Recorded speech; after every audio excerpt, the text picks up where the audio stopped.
So good afternoon, good evening, wherever you are in the world. It is a fantastic opportunity to present this very innovative session to you.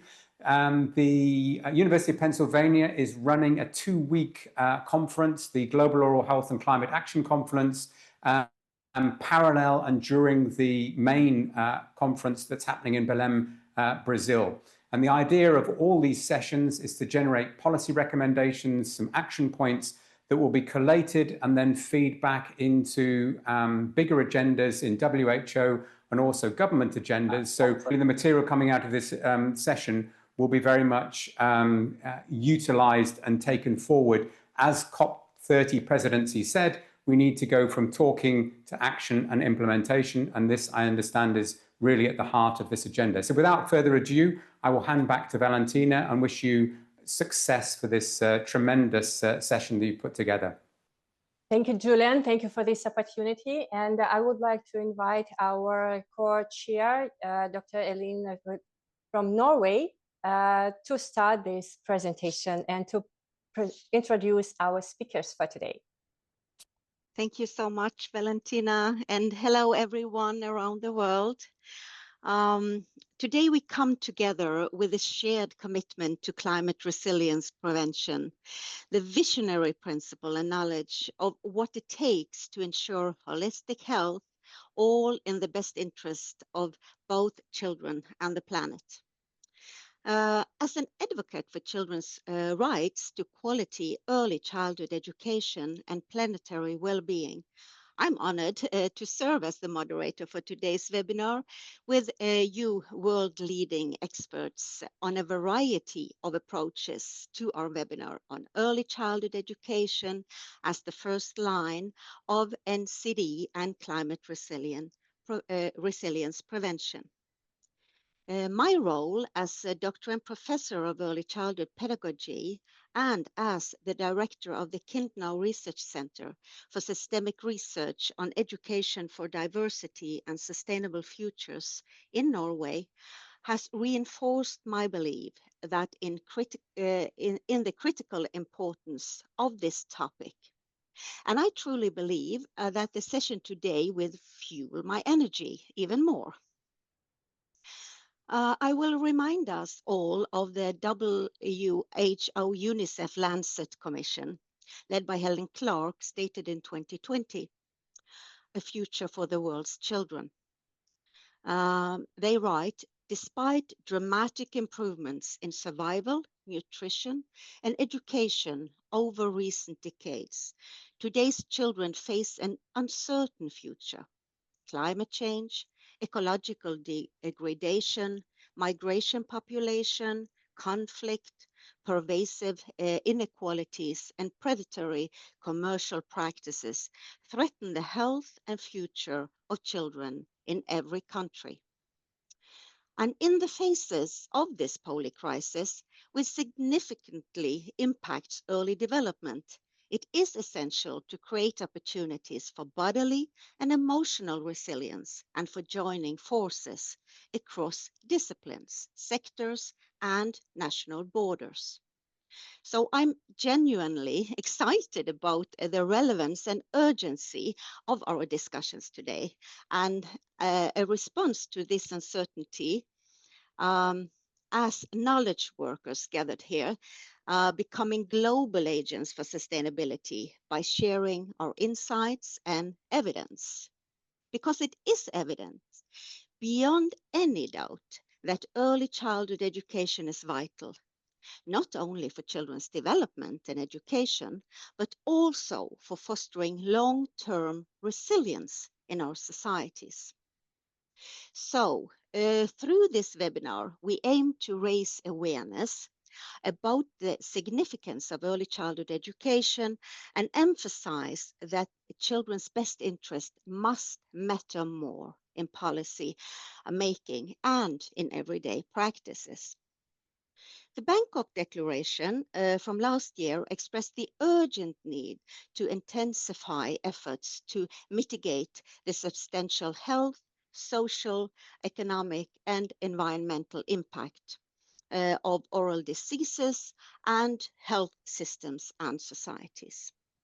So As a response to these concerns, we will explore recent research, insights, and ideas helpful to enhance, protect, and innovate actions, policy, and the pedagogy within the early years institutions, as well as the ecosystemic levels of society, for the supports of child life and holistic nature of development.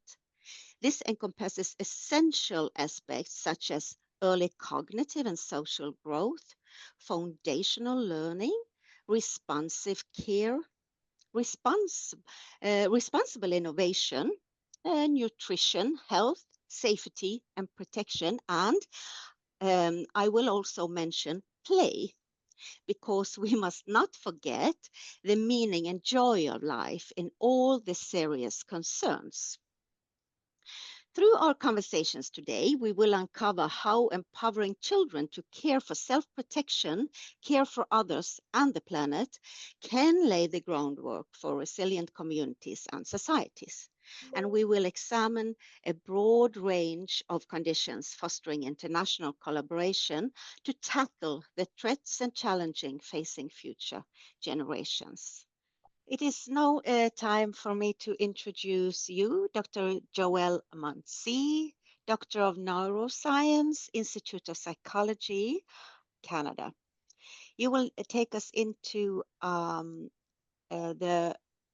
the world of neuroscience with the title Neurophysiological and Psychosocial Determinants of Early Childhood Mental Resilience and Oral Health Behavior in the context of climate stress. So the floor is yours. Thanks a lot. It's an honor for me to be with you today. I'm praised to support effort to improve conditions for children's development, especially regarding oral health. The well-being of children is a matter of importance as society addresses significant environmental and climate change. To promote healthy development, it's essential that intervention and policies are implemented to prevent or mitigate the impact of childhood adversity.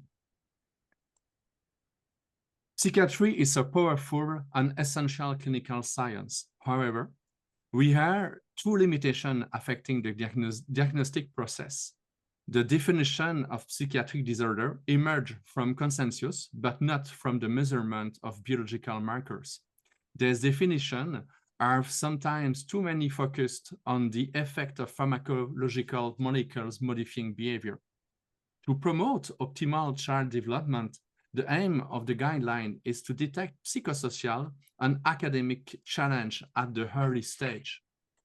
This objective is well-intentioned. However, many countries are struggling with a huge increase of the prescription of psychotropic medication.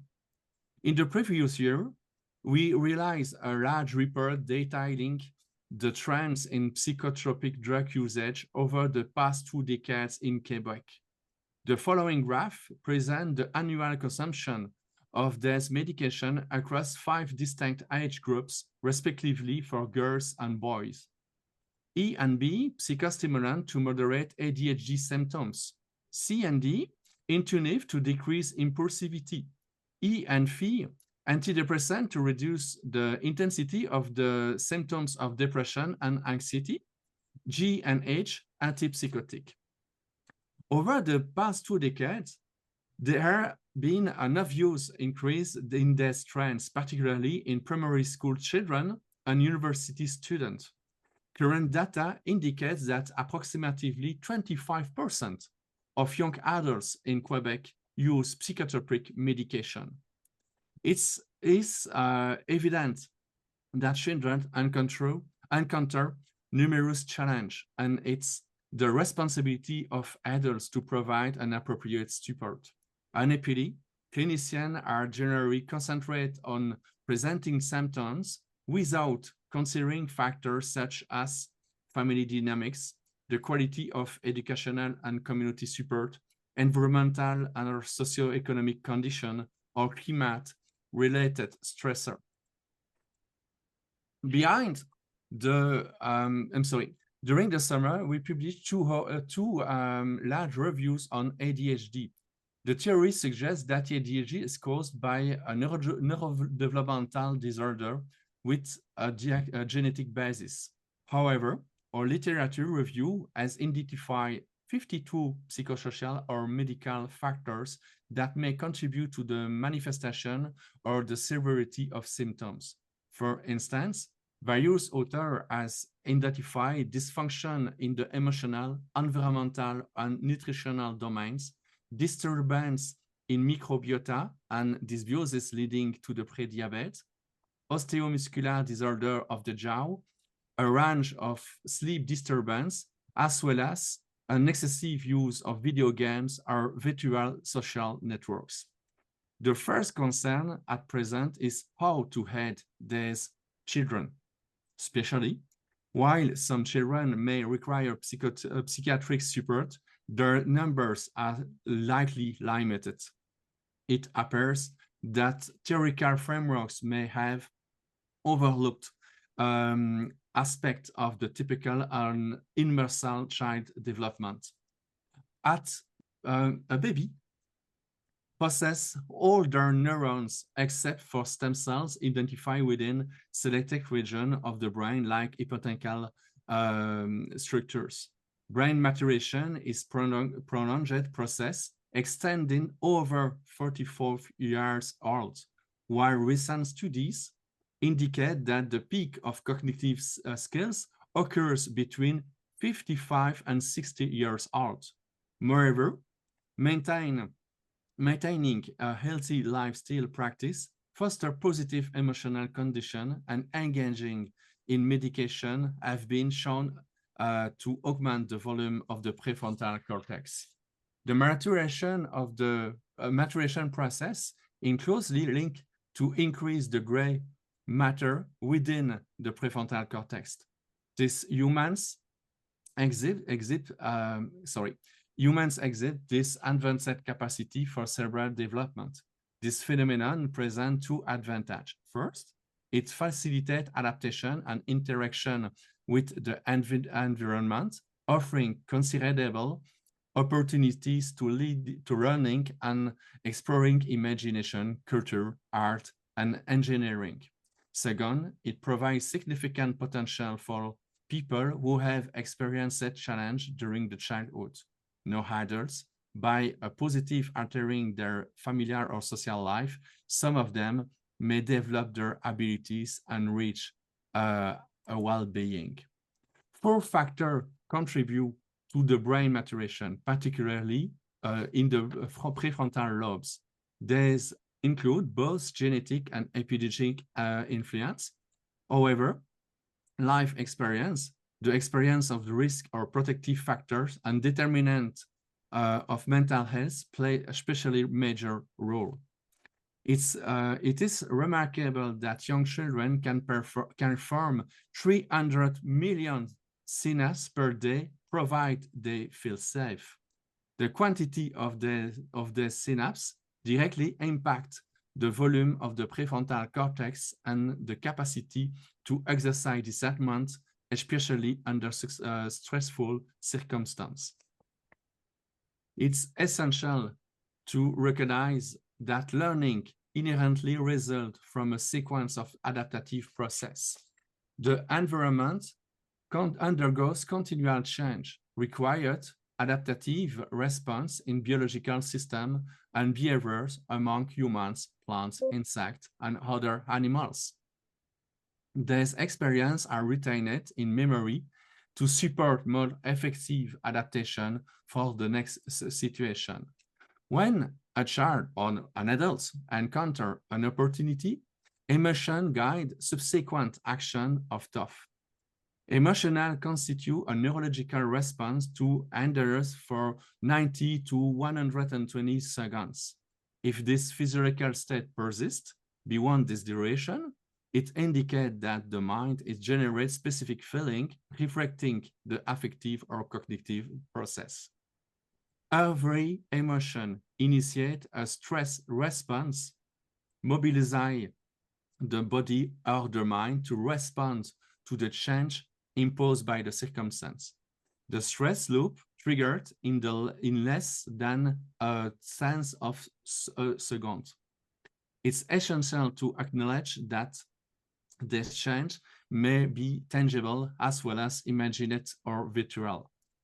Each opportunity elevates the levels of stress hormone in the body due to a slow, gradual rate of degradation. As previously stated, the prefrontal cortex does not accomplish the full maturity until late adulthood. Emotional regulation and impulse control skills do not fully develop until young people reach their mid-20s. Impulsivity may contribute to athletics activities such as hockey, tennis, soccer, or Formula One racing. Nevertheless, it can present significant challenge within house or classroom. It's not a potential mental disorder, but a learning of social rules. Children must acquire the ability to evaluate the circumstance and to adapt their behavior to a various context. Adults must help children with compassionate intervention and clear boundaries. Without emotional security, children are unlikely to respond correctly to the environmental demands. So, pleasant or unpleasant emotion can increase the concentration of stress hormones in the body. 15 years ago, Chevret showed that heart rate and breath accelerate because of the increased stress level.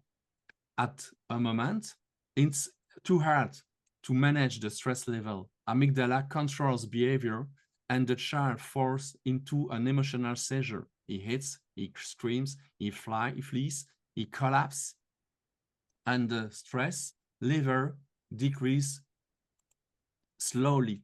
The method for reducing stress as well as preventing undesirable behavior include, like Adele Diamond said, there's healthy lifestyle habits, especially a good quality of sleep and breath, the presence of a sweet adult, slow music, and time, sometimes a lot of time.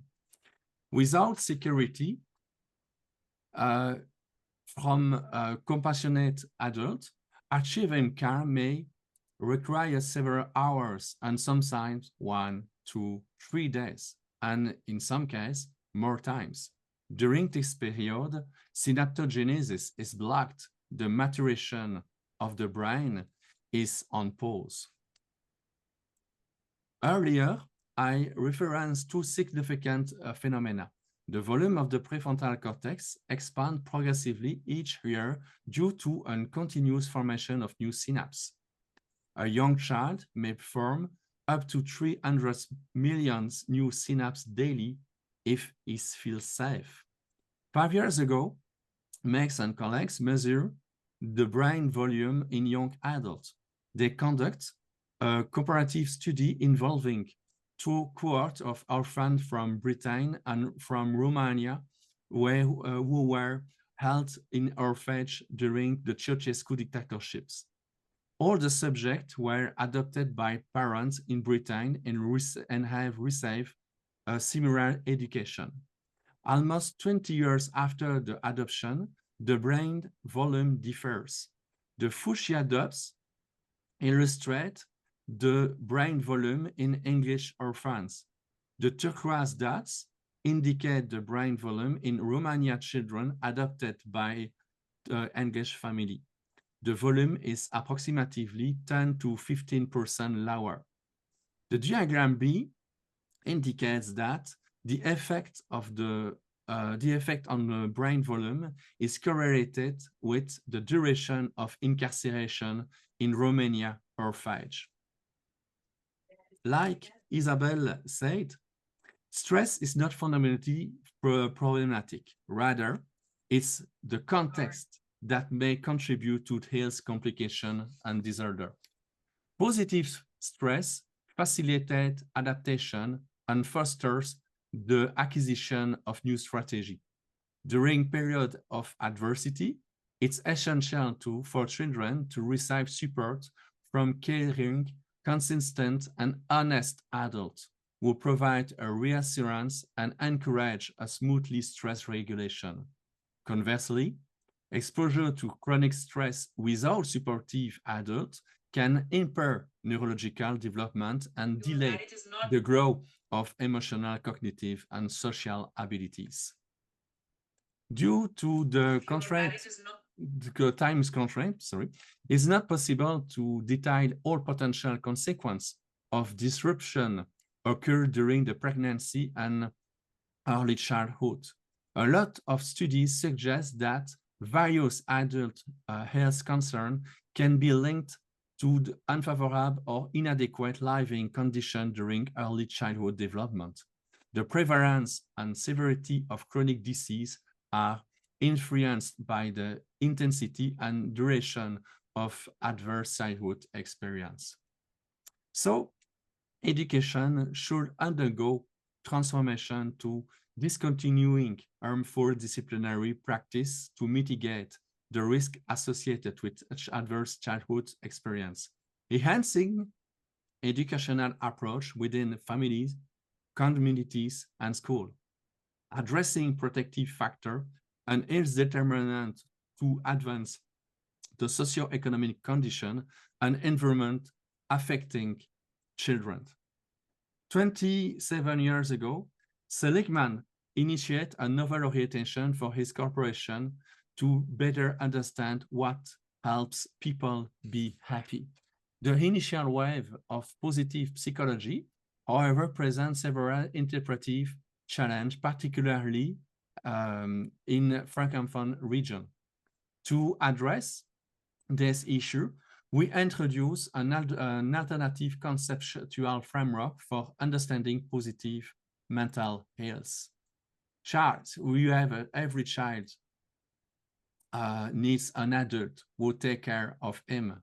Without emotional security, the child may be more vulnerable to experiencing trauma from various situations. Furthermore, inappropriate use of authority by others can exacerbate the toxic stress.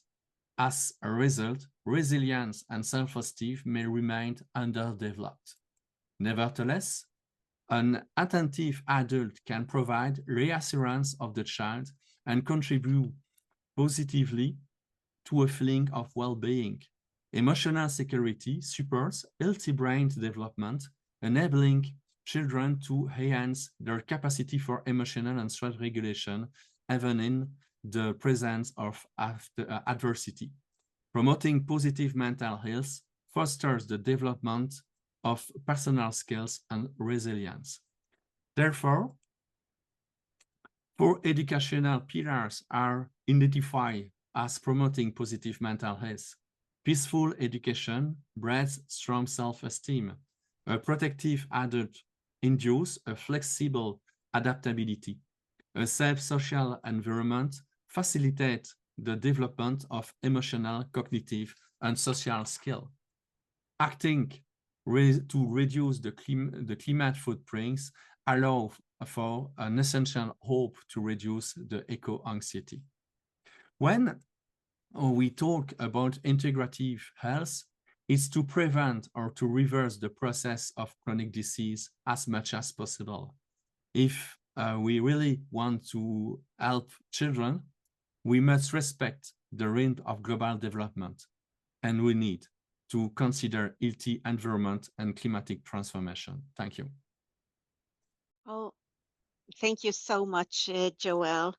I really liked that you said that to protect children, we need also to protect adults, like environment and climate conditions.